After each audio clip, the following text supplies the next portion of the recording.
ആകാശവാണി മൻ കി ബാത്ത് അഥവാ മനസ്സു പറയുന്നത് എന്ന പരിപാടിയിൽ പ്രധാനമന്ത്രി ശ്രീ നരേന്ദ്രമോദി രാജ്യത്തെ ജനങ്ങളോട് സംസാരിച്ചതിന്റെ മലയാള പരിഭാഷ ഇപ്പോൾ കേൾക്കാം. എൻ്റെ പ്രിയപ്പെട്ട നാട്ടുകാരെ, നിങ്ങളിൽ നിന്ന് പഠിക്കുകയും നമ്മുടെ രാജ്യത്തെ ജനങ്ങളുടെ നേട്ടങ്ങളെക്കുറിച്ച് മനസ്സിലാക്കുകയും ചെയ്യുന്ന മൻ കി ബാത്തിൽ നിങ്ങളോടൊപ്പം ചേരുന്നത് എനിക്ക് വളരെ സന്തോഷകരമായ ഒരനുഭവമാണ്. പരസ്പരം നമ്മുടെ ചിന്തകൾ പങ്കുവച്ചുകൊണ്ടും നമ്മുടെ മൻ കി ബാത്ത് പ്രകടിപ്പിച്ചുകൊണ്ടും ഈ പരിപാടി 125 അധ്യായങ്ങൾ കടന്നുപോയത് വിശ്വസിക്കാൻ കഴിയുന്നില്ല. ഇന്ന് ഈ പരിപാടിയുടെ 126-ാം അധ്യായമാണ്. ഈ ദിവസത്തിന് ചില പ്രത്യേകതകൾ കൂടിയുണ്ട്. ഇന്ന് ഭാരതത്തിലെ മഹാന്മാരായ 2 പേരുടെ ജന്മദിനമാണ്. ഞാൻ സംസാരിക്കുന്നത് രക്തസാക്ഷിയായ ഭഗത് സിംഗിനെയും ലതാ ദീദിയെയും കുറിച്ചാണ്. സുഹൃത്തുക്കളെ, അനശ്വര രക്തസാക്ഷി ഭഗത് സിംഗ് ഓരോ ഭാരതീയനും, പ്രത്യേകിച്ച് രാജ്യത്തെ യുവാക്കൾക്ക് ഒരു പ്രചോദനമാണ്. നിർഭയത്വം അദ്ദേഹത്തിൻ്റെ സ്വഭാവത്തിൽ ആഴത്തിൽ വേരൂന്നിയിരുന്നു. രാജ്യത്തിനു വേണ്ടി തൂക്കിലേറ്റപ്പെടുന്നതിന് മുമ്പ് ഭഗത് സിംഗ് ബ്രിട്ടീഷുകാർക്ക് ഒരു കത്തെഴുതി. അദ്ദേഹം പറഞ്ഞു, എന്നെയും എൻ്റെ കൂട്ടുകാരെയും യുദ്ധത്തടവുകാരായി പരിഗണിക്കണമെന്ന് ഞാൻ ആഗ്രഹിക്കുന്നു. അതുകൊണ്ട് തൂക്കിലേറ്റിയല്ല, നേരിട്ട് വെടിയുതിർത്തുകൊണ്ടാണ് നമ്മുടെ ജീവൻ എടുക്കേണ്ടത്. ഇത് അദ്ദേഹത്തിൻ്റെ അദമ്യമായ ധൈര്യത്തിൻ്റെ തെളിവാണ്. ഭഗത് സിംഗ് ദുരിതം പേറുന്ന ജനങ്ങളോട് വളരെ അനുഭാവം പുലർത്തുന്ന വ്യക്തിയായിരുന്നു. അവരെ സഹായിക്കുന്നതിൽ എപ്പോഴും മുൻപന്തിയിലായിരുന്നു.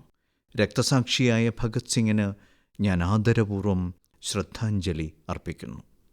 സുഹൃത്തുക്കളെ, ഇന്ന് ലതാ മങ്കേഷ്കറുടെ ജന്മദിനം കൂടിയാണ്. ഭാരത സംസ്കാരത്തിലും സംഗീതത്തിലും താൽപ്പര്യമുള്ള ആർക്കും അവരുടെ ഗാനങ്ങൾ കേട്ട് വികാരഭരിതരാകാതിരിക്കാൻ കഴിയില്ല. അവരുടെ ഗാനങ്ങളിൽ മനുഷ്യവികാരങ്ങളെ ഉണർത്തുന്നതെല്ലാം അടങ്ങിയിരിക്കുന്നു. അവർ പാടിയ ദേശഭക്തി ഗാനങ്ങൾ ആളുകളെ വളരെയധികം പ്രചോദിപ്പിച്ചു. ഭാരത സംസ്കാരവുമായി അവർക്ക് ആഴത്തിലുള്ള ബന്ധമുണ്ടായിരുന്നു. ലതാദീദിക്ക് ഞാൻ എൻ്റെ ഹൃദയാർദ്രമായ ആദരാഞ്ജലികൾ അർപ്പിക്കുന്നു. സുഹൃത്തുക്കളെ, ലതാദീദിയെ പ്രചോദിപ്പിച്ച മഹാന്മാരിൽ വീർ സവർക്കറും ഉൾപ്പെടുന്നു. അദ്ദേഹത്തെ അവർ താത്യ എന്ന് വിളിച്ചു. വീർ സവർക്കറുടെയും നിരവധി ഗാനങ്ങൾ അവർ ആലപിച്ചിട്ടുണ്ട്. ലതാദീദിയുമായുള്ള എൻ്റെ സ്നേഹബന്ധം എപ്പോഴും നിലനിന്നിരുന്നു. എല്ലാ വർഷവും അവർ മറക്കാതെ എനിക്ക് രാഖി അയച്ചു തരാറുണ്ടായിരുന്നു. മറാത്തി ലളിത സംഗീതത്തിലെ മഹാപ്രതിഭയായ സുധീർ ഫഡ്കെയാണ് എനിക്ക് ആദ്യം ലതാദീദിയെ പരിചയപ്പെടുത്തി തന്നത്. അവർ പാടിയതും സുധീർ സംഗീതം നൽകിയതുമായ ജ്യോതി കലശ് ഛൽക്കെ എന്ന ഗാനം എനിക്ക് വളരെ ഇഷ്ടമാണെന്ന് ഞാൻ ലതാദീദിയോട് പറഞ്ഞിട്ടുണ്ട്. സുഹൃത്തുക്കളെ, എന്നോടൊപ്പം നിങ്ങളും ഇത് ആസ്വദിക്കൂ.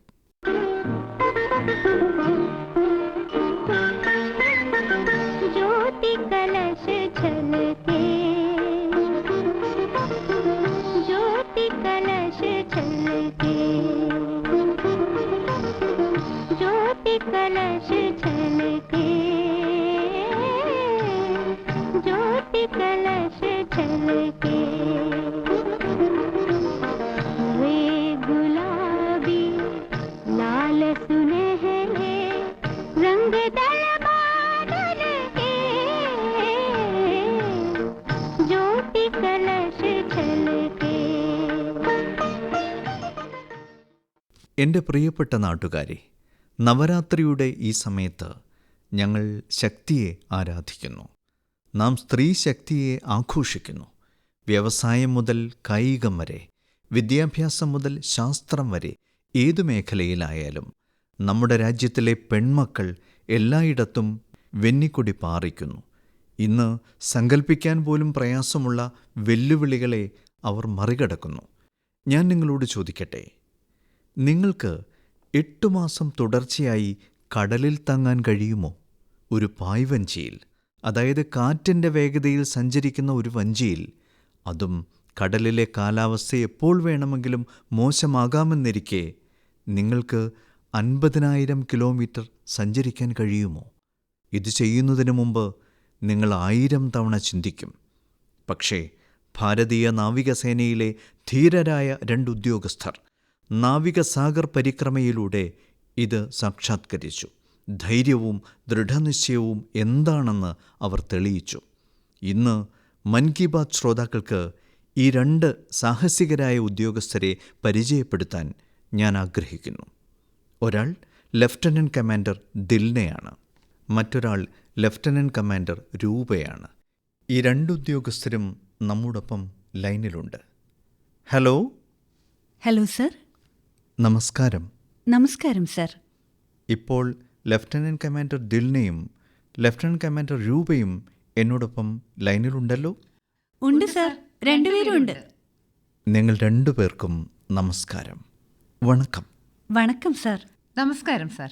ശരി, ആദ്യമായി രാജ്യം നിങ്ങളെ 2 പേരെയും കുറിച്ച് അറിയാൻ ആഗ്രഹിക്കുന്നു. നിങ്ങൾ പറയൂ. സർ, ഞാൻ ലഫ്റ്റനന്റ് കമാൻഡർ ദിൽന. ഞാൻ ഭാരത നാവികസേനയിലെ ലോജിസ്റ്റിക് കേഡറിൽ നിന്നാണ് സർ.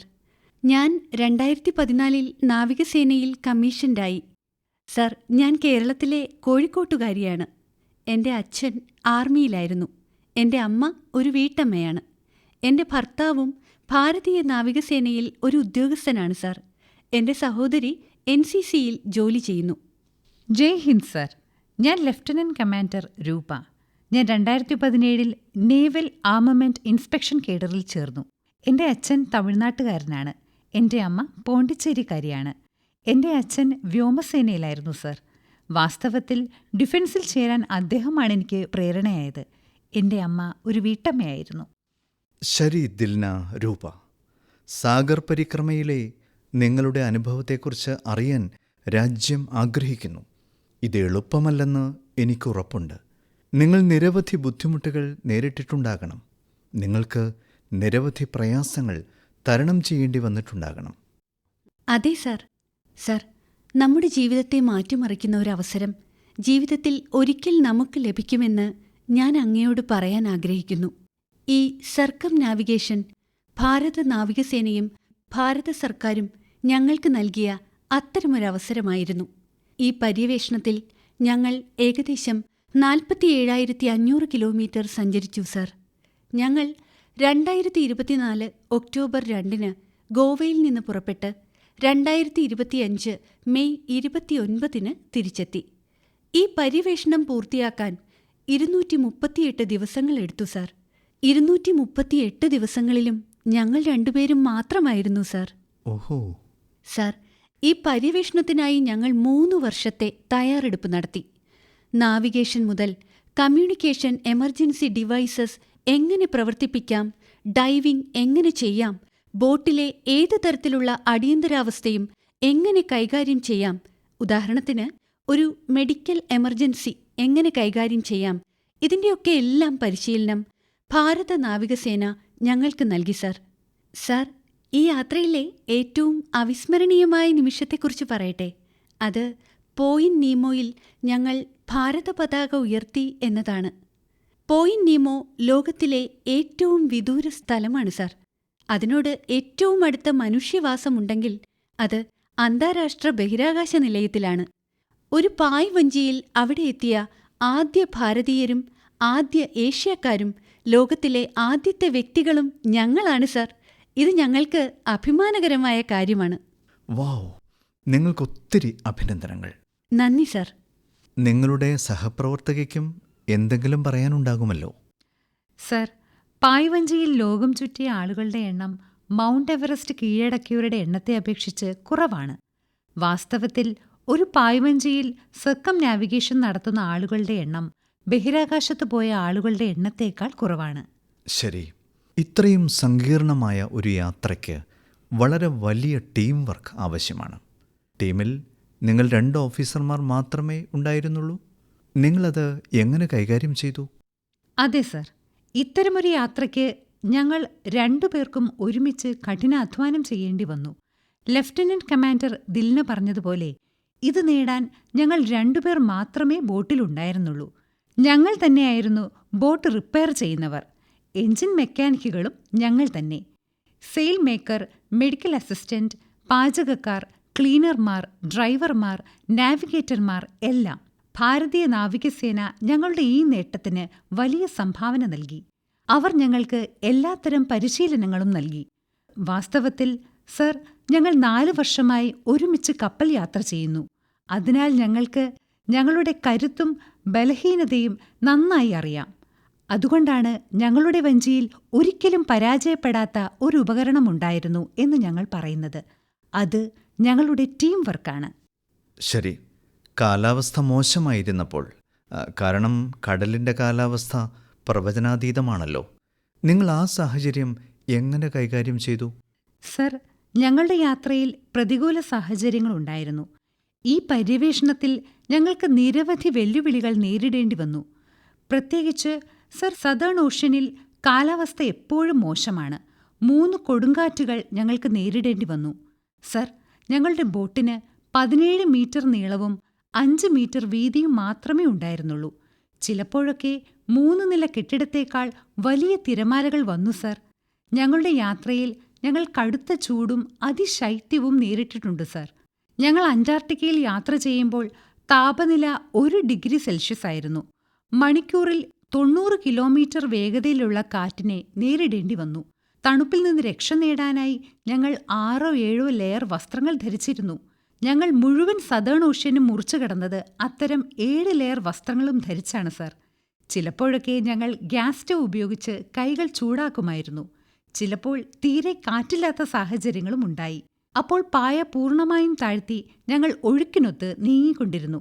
ഇത്തരം സാഹചര്യങ്ങളാണ് സർ യഥാർത്ഥത്തിൽ നമ്മുടെ ക്ഷമ പരീക്ഷിക്കുന്നത്.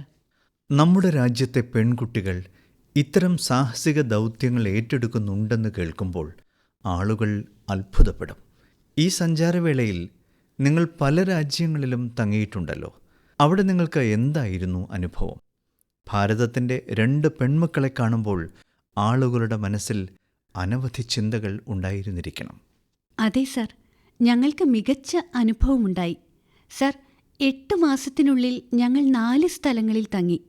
ഓസ്ട്രേലിയ, ന്യൂസിലൻഡ്, പോർട്ട് സ്റ്റാൻലി, ദക്ഷിണാഫ്രിക്ക എന്നിവിടങ്ങളിൽ. ഓരോ സ്ഥലത്തും ശരാശരി എത്ര നാൾ തങ്ങിയിട്ടുണ്ടാവും?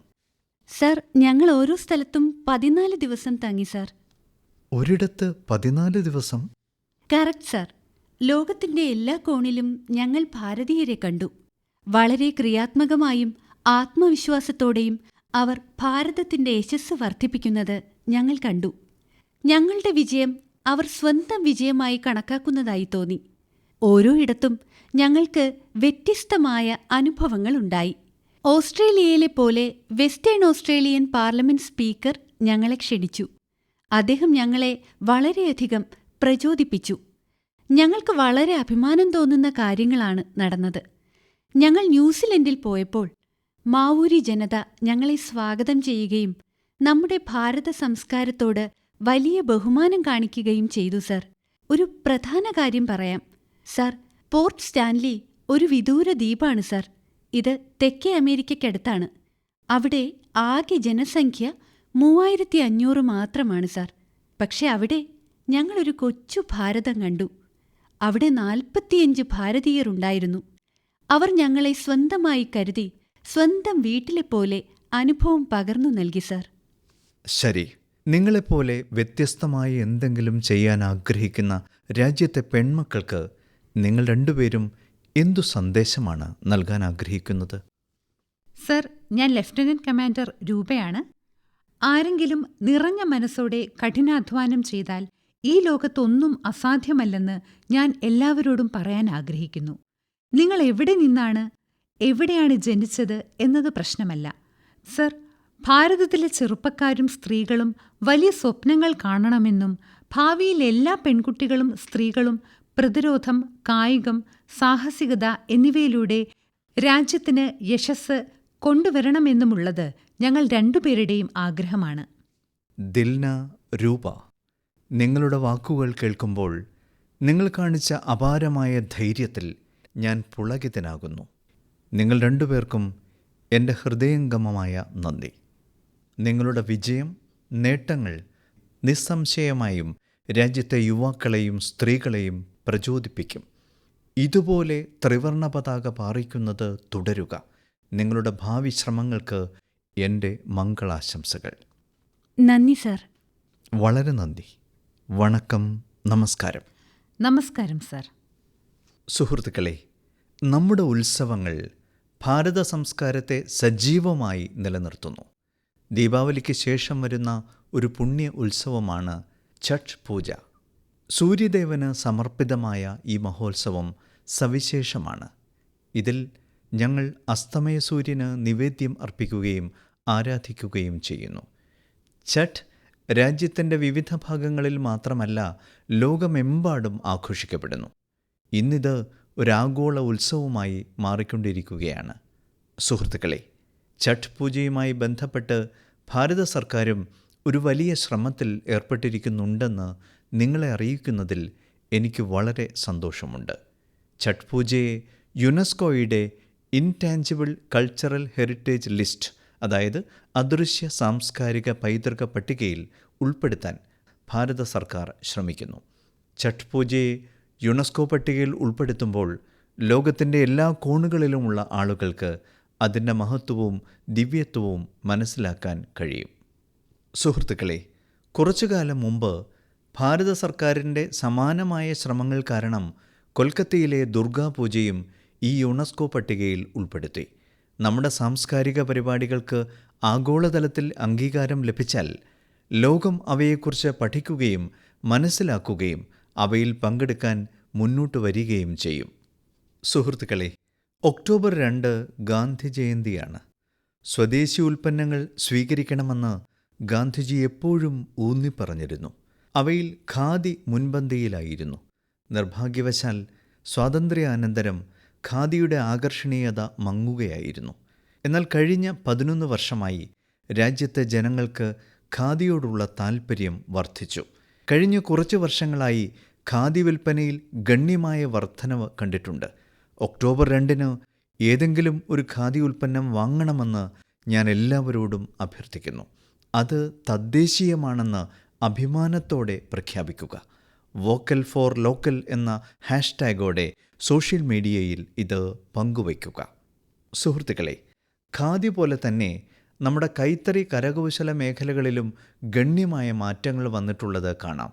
പാരമ്പര്യവും നൂതനാശയങ്ങളും സംയോജിപ്പിക്കുകയാണെങ്കിൽ അത്ഭുതകരമായ ഫലങ്ങൾ ഉണ്ടാകുമെന്നതിന് നിരവധി ഉദാഹരണങ്ങൾ ഇന്ന് നമ്മുടെ രാജ്യത്ത് കാണാൻ കഴിയും.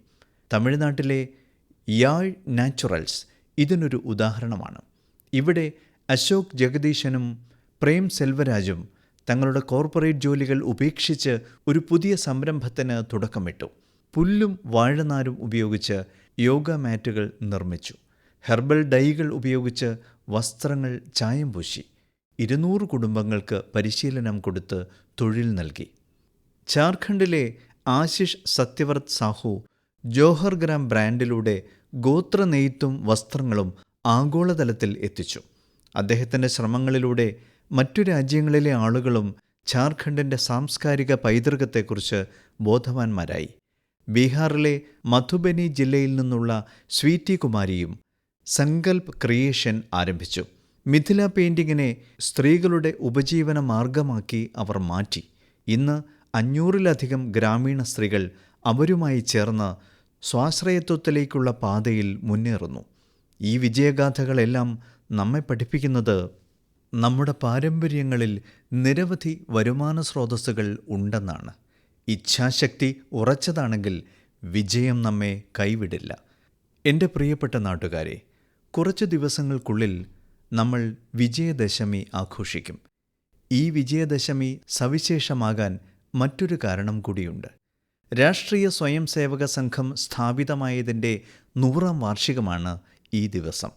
ഒരു നൂറ്റാണ്ടിൻ്റെ ഈ യാത്ര അത്ഭുതകരവും അഭൂതപൂർവവും പ്രചോദനാത്മകവുമാണ്. 100 വർഷങ്ങൾക്ക് മുമ്പ് രാഷ്ട്രീയ സ്വയം സേവക സംഘം സ്ഥാപിതമായപ്പോൾ നൂറ്റാണ്ടുകളായി രാജ്യം അടിമത്തത്തിൻ്റെ ചങ്ങലകളിൽ ബന്ധിക്കപ്പെട്ടിരുന്നു. നൂറ്റാണ്ടുകൾ നീണ്ടുനിന്ന ഈ അടിമത്തം നമ്മുടെ അഭിമാനത്തെയും ആത്മവിശ്വാസത്തെയും ആഴത്തിൽ മുറിവേൽപ്പിച്ചു. ലോകത്തിലെ ഏറ്റവും പഴക്കം ചെന്ന നാഗരികത ഒരു സ്വത്വ പ്രതിസന്ധിയെ നേരിടുകയായിരുന്നു. നമ്മുടെ നാട്ടുകാർ അപകർഷതാബോധത്തിൻ്റെ ഇരകളായി മാറുകയായിരുന്നു. അതുകൊണ്ട് രാജ്യത്തിൻ്റെ സ്വാതന്ത്ര്യത്തോടൊപ്പം രാജ്യം പ്രത്യയശാസ്ത്രപരമായ അടിമത്തത്തിൽ നിന്ന് മുക്തമാകേണ്ടതും പ്രധാനമായിരുന്നു. അത്തരമൊരു സാഹചര്യത്തിൽ ഡോക്ടർ ഹെഡ്ഗേവാർ ഈ വിഷയത്തെക്കുറിച്ച് ചിന്തിക്കാൻ തുടങ്ങി. ഈ ഭഗീരഥ യജ്ഞത്തിനായി 1925 വിജയദശമിയുടെ ശുഭാവസരത്തിൽ അദ്ദേഹം രാഷ്ട്രീയ സ്വയംസേവക സംഘം RSS സ്ഥാപിച്ചു. ഡോക്ടർ സാഹിബിൻ്റെ വിയോഗത്തിനു ശേഷം ഏറ്റവും ആദരണീയനായ ഗുരുജി ദേശസേവനത്തിൻ്റെ ഈ മഹത്തായ യജ്ഞം മുന്നോട്ട് കൊണ്ടുപോയി. ഗുരുജി പറയാറുണ്ടായിരുന്നു, രാഷ്ട്രായ സ്വാഹ ഇദം രാഷ്ട്രായ ഇദം നമമ. അതായത്, ഇത് എൻ്റേതല്ല, ഇത് രാഷ്ട്രത്തിൻ്റേതാണ്. ഈ പ്രസ്താവന സ്വാർത്ഥ താൽപ്പര്യത്തിന് അതീതമായി ഉയർന്നു വന്ന് രാഷ്ട്രത്തോടുള്ള സമർപ്പണം സ്വീകരിക്കാൻ നമ്മെ പ്രചോദിപ്പിക്കുന്നു. ഗുരുജി ഗോൾവാൾക്കറുടെ ഈ പ്രസ്താവന ദശലക്ഷക്കണക്കിന് സന്നദ്ധ പ്രവർത്തകർക്ക് ത്യാഗത്തിൻ്റെയും സേവനത്തിൻ്റെയും പാത കാണിച്ചു കൊടുത്തു.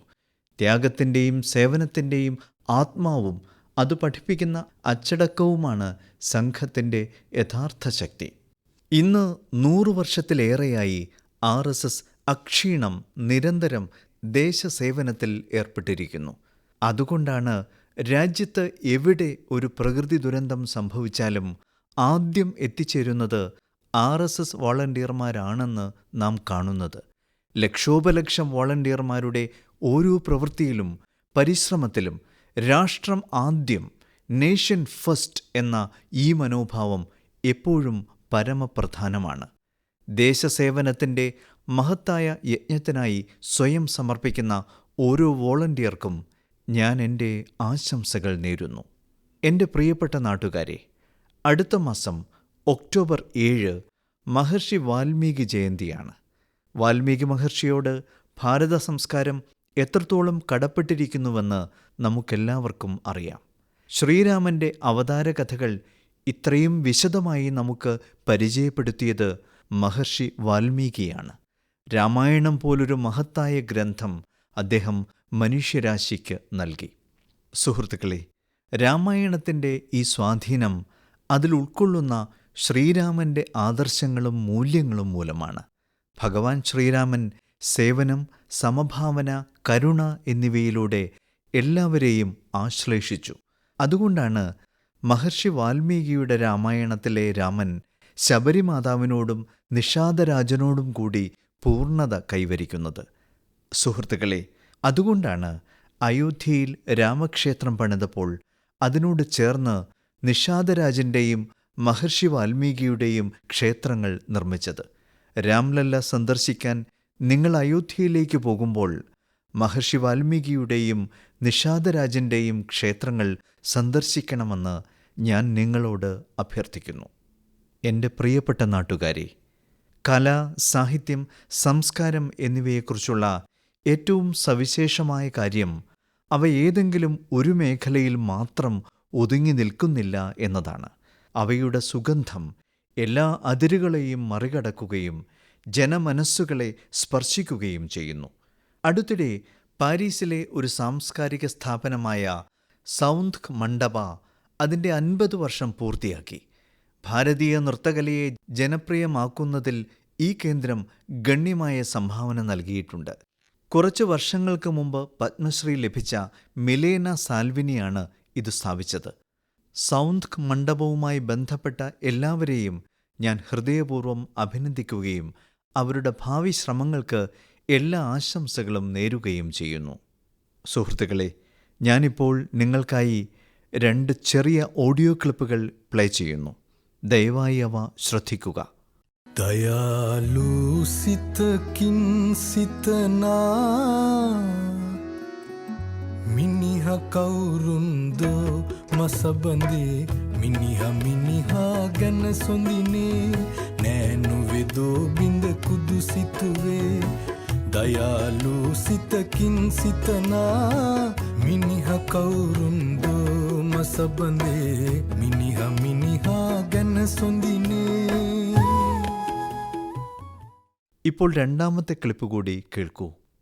മനിതൻ മനിതനുക്കായില്ലയേ